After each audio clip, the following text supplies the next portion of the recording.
సంఘములో దేవుడు ఒక నాయకుడిని ఉంచాడు. మీ ఆత్మలను కాయటానికి, మీ ఆత్మల విషయమై దేవునికి అప్పగించాలని, దేవునికి లెక్క అప్పచెప్పవాలని ఎరిగి మీ ఆత్మలను కాస్తున్న ఒక నాయకుడు ఉన్నాడు. ఆ నాయకుడు సంఘ నాయకుడు, కాపరి, సేవకుడు, మీ ఆత్మీయ తండ్రి.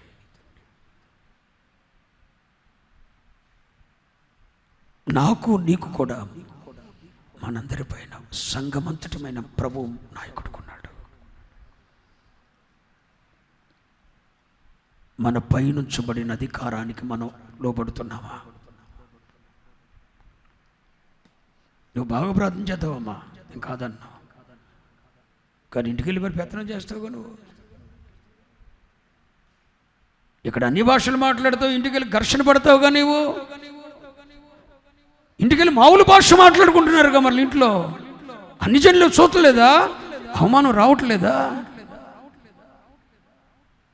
ఇక్కడ అన్ని భాషలు, అక్కడ సొంత భాష.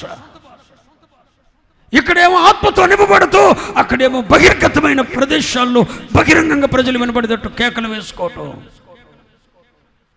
నిజంగా నువ్వు అధికారానికి లోబడుతున్నావా? సంఘము ఎబ్రీ పత్రిక 13వ అధ్యాయం 17వ వచనం ప్రకారం చదవండి ఆ మాట. మీ పైని నాయకులుగా ఉన్నవారు దేవునికి లెక్క అప్పచెప్పవలసిన వారి వలె మీ ఆత్మలను కాయుచున్నారు. వారు దుఃఖముతో ఆ పని చేసిన యెడల మీకు నిష్ప్రయోజనం. కనుక దుఃఖముతో కాక దైవజనుడు దుఃఖముతో కాకుండా ఆనందముతో చేయునట్లు వారి మాట విని వారికి లోబడి ఉండుడి. ఎవరి మాటని? చదివిన అమ్మాయి చెప్పమ్మా, ఎవరి మాట ఇది? ఉప్పు ఎక్కువ వేయమంటే ఉప్పు ఎక్కువ వేస్తున్నాను రోజు. కావాలని టార్గెట్ పెట్టుకున్నారు నా మీద.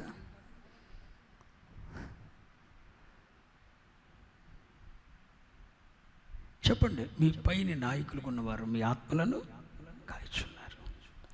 దైవజనుడు మీ పేరెత్తేసరికి దుఃఖం రాకూడదు. దైవజనుడు మీ పేరెత్తేసరికి దుఃఖం కలగకూడదు. మీ పైన నాయకులుగా ఉన్నవారు దేవునికి లెక్క చెప్పవలసిన వారి వలె మీ ఆత్మలను కాయుచున్నారు. వారు దుఃఖముతో పనిచేసిన యెడల మీకు నిష్ప్రయోజనం. దుఃఖముతో కాకుండా ఆనందముతో మీకు పరిచర్య చేయాలి. నీ పేరు చెప్తేనే ఆనందపడాలి. వారు ఆనందముతో చేయనట్టు మీరు వారి మాట విని వారికి చెప్పండి. వారికి ఉందా? సొంతకు బైబిల్ రాశానా? సంఘము దైవజనుని మాట విని దైవ సేవకుడికి లోపడాలి. మరి అధికారం కింద ఉన్నావా? సొంత ముహూర్తాలు నువ్వే పెట్టుకుంటున్నావా? అన్నప్రాస 7వ తారీఖున, గృహప్రతిష్ఠ 3వ తారీఖున, శంకుస్థాపన అర్ధరాత్రి 7 గంటలు. ఎవడొస్తాడరా నీ ఇంటికి? ఏం పని అంట? ఎందుకు చెయ్యాలి? చెయ్యం, రాము. నువ్వు రాపోయినా పర్లేదు, చెప్పించుకో. ఇంకొడుతున్నాను, ఆదివారం మంచిది కాదు, సోమవారం మంచిది కాదు, శుక్రవారం నువ్వే చెప్పేస్తావు. మరి నీ పైన నాయకుడు ఉన్నవాడు ఎందుకు? నీ పైన నాయకునిగా ఉన్నవాడు దేవునికి లెక్క చెప్పవలసిన వారి వలె మీ ఆత్మలను కాయించున్నారు. వారు దుఃఖముతో పనిచేసిన మీకు నిష్ప్రయోజనం. వారు దుఃఖముతో కాక ఆనందముతో పనిచేయనట్టు మీరు వారి మాట విని వారికి లోబడి ఉండు. సంఘం దైవజనుడికి లోబడాలి. దైవజనుడు సంఘం కలిసి దేవుని అధికారానికి లోబడాలి. కుటుంబంలో భార్య భర్తకే లోబడాలి. నాయకుడు భర్త. పెత్తనం చెట్టుకి వెళ్ళలేదు. నువ్వే ముందుకు చేస్తావు. ప్లాన్ అండ్ అప్రూవల్ అంతా నువ్వే పెట్టి కింద ఎటు చేస్తే ఎట్లుంటుంది అంటావు. ఇంకెట్ట నీ ఇష్టమే, నీ మాట ఎప్పుడు కాదన్నా నేను అంటే ఊరుకుంటావు. తెపాలో బాబు ఇది తెపాలో ఉండో లేకపోతే ఏదో ఒకటి వేసి రక్తం చేయి, లేకపోతే ఆ రాత్రి కుండ ఖాళీ. నీ చట్టమే అంతా. ప్రధానమంత్రి, సీఎం, ముఖ్యమంత్రి అన్నీ నువ్వే. గవర్నర్ నువ్వే, రాష్ట్రపతిని. వేసి రక్తం చేయి, ఇంకెట్ట? వద్దండి, వద్దు. అధికారానికి లోపడండి. సహోదరిలారా, పెండ్లి అయిన సహోదరిలారా, మీ భర్తల అధికారానికి లోపడండి. సంగమా, దైవజనుని అధికారానికి లోబడండి. ఎందుకు దైవజనుడు వద్దంటాడు? దైవజనుడు కానీ గ్యాస్ ట్రబుల్ అని ఎంక చూస్తే ఎందుకు దుష్ట స్నేహం చేయొద్దంటాడు? కడుపు మంట, నువ్వు నాశనం అవుతావు అనే భయం. ఎందుకు దుష్ట స్నేహం చేయొద్దంటాడు? ఎందుకు కాళ్ళ చుట్టూ అరికాళ్ళ చుట్టూ గిర్రి గీసుకొని బతకండి, మీ ఇంటికి పరిమితం ఉండని చెప్తాడు. కడుపు మంట మాకేమన్నా?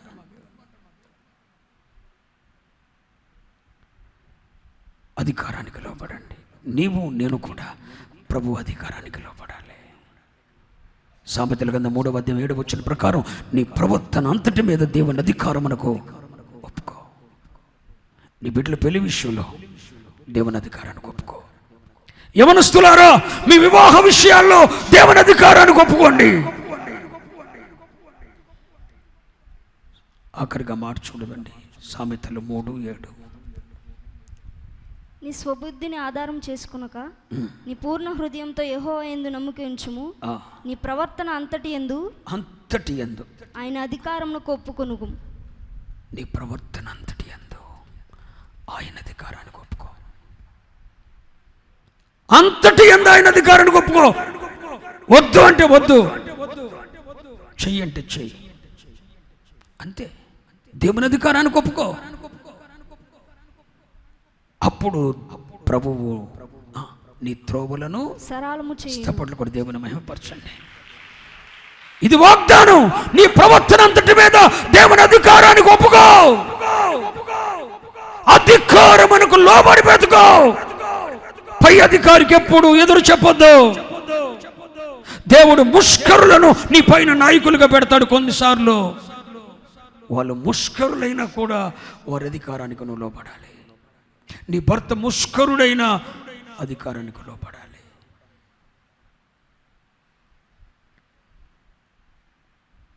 ఈ శతాధిపతి అంటాడు, ప్రభువా నీవే విధంగానైతే పరలోక తండ్రి అధికారం కింద, పరలోక నాయకత్వం కింద భూమి మీద పనిచేస్తున్నాను, నేను కూడా అంతే. నేను కూడా ఒక అధికారం కింద లోబడిన వాడని అంటున్నాడు. మరి రాత్రి మధ్యాహ్న సమయంలో వాక్యం వింటున్న నా ప్రియ సహోదరి సహోదరులారా, మీలో ఎంతమంది అధికారం కింద ఉండి పనిచేస్తున్నారు?